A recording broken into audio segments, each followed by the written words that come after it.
to that spot. Around there. Yep. That's there it? we go. Okay. Okay, so on a 1 to 10, how much pain you feeling here when I'm pushing? Yeah, we're good 5, 6. Okay. So we're going to try a different position. We're going to try bringing forward.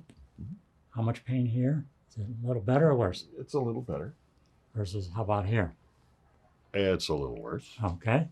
So and then to this side, It's a lot worse. this side. It's about the same. Okay. Turn towards me. About the same. Turn away. And that's a little less. Okay. So now relax here. How about how now? That's a little less. How much on a 1 to 10? If it was 5 before, we're probably down to 4 going down. Okay, let's hit your arm.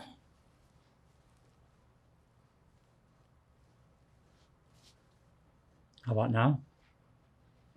We're at 3. Now? 2, 3. Okay. So we'll just hold it there.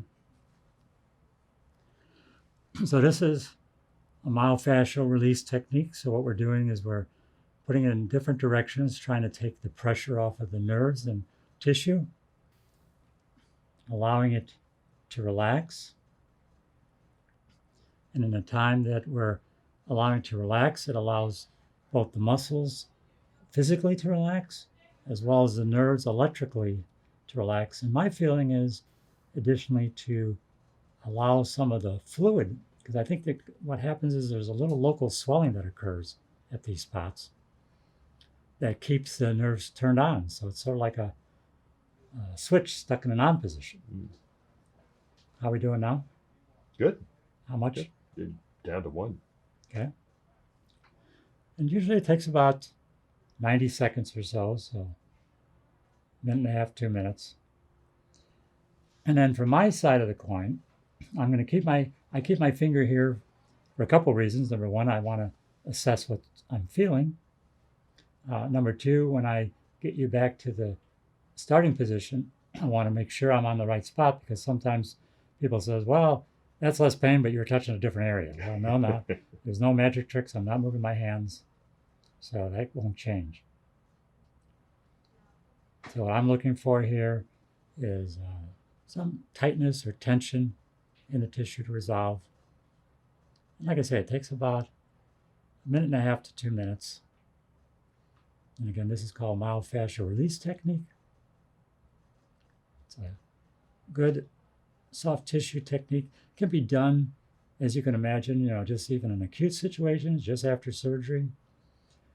Like I had mentioned to you prior to your surgery, I look at surgery like an elective surgery anyway, like an elective car accident, because body goes through the same trauma, only like you adequately observed from your personal experience. A lot of times, doctors take it as a routine because that's what we do.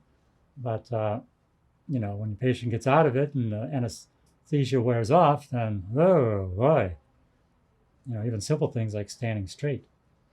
And if you were having problems like that, any problems after surgery like that, then that's also not only going to have a physical aspect, that pain, that uncomfortable is not only a physical aspect, it also is relating to the blood, nerve, and lymphatic circulation. So as you're freely moving better, and with less pain, it also means that you're getting better blood, nerve, and lymphatic circulation.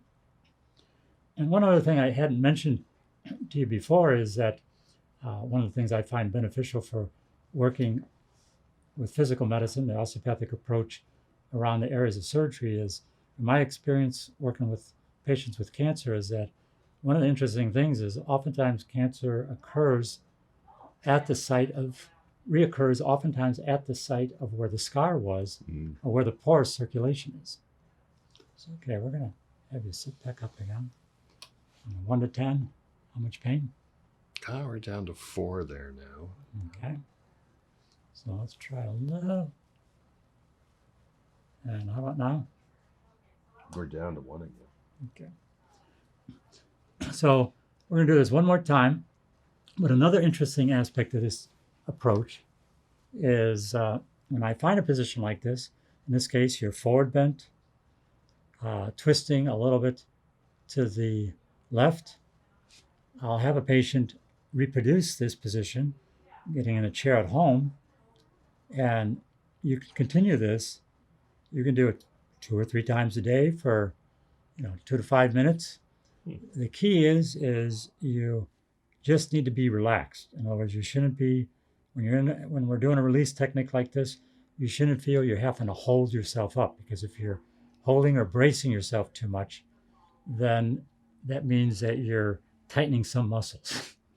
And so, if we think of the word release, we want everything to be as rested as possible and as much at ease as possible. Makes sense. So that's the particular nice thing about these techniques is this, and occasionally when I find other positions, I'll give that as part of the patient at home exercise, because then they can continue the benefit between visits. Okay, so one more time. How about that? We're down to 1. Okay, so There we go. that's myofascial release. And it released. Now this area is important because we're dealing with the liver area here. So, and also, we're under the diaphragm. So about 60% of your digestive organs are under the diaphragm. You got your stomach here, pancreas here, liver, gallbladder here, first third of the small intestine, and then the small intestines will wiggle around, and then you get ideally in the optimal situation, like when you're young and born before colon surgery, the colon would go up, across, and down. So sometimes so the point is it will oftentimes be part of the colon. Mm-hmm. So so much of digestion will be affected by any kind of restriction in this area. Mm-hmm. And then of course on your lymphatics, the lymphatics have to return back up into the chest. So any imbalance like that. So we want to keep everything moving as well as possible. Okay? Makes sense.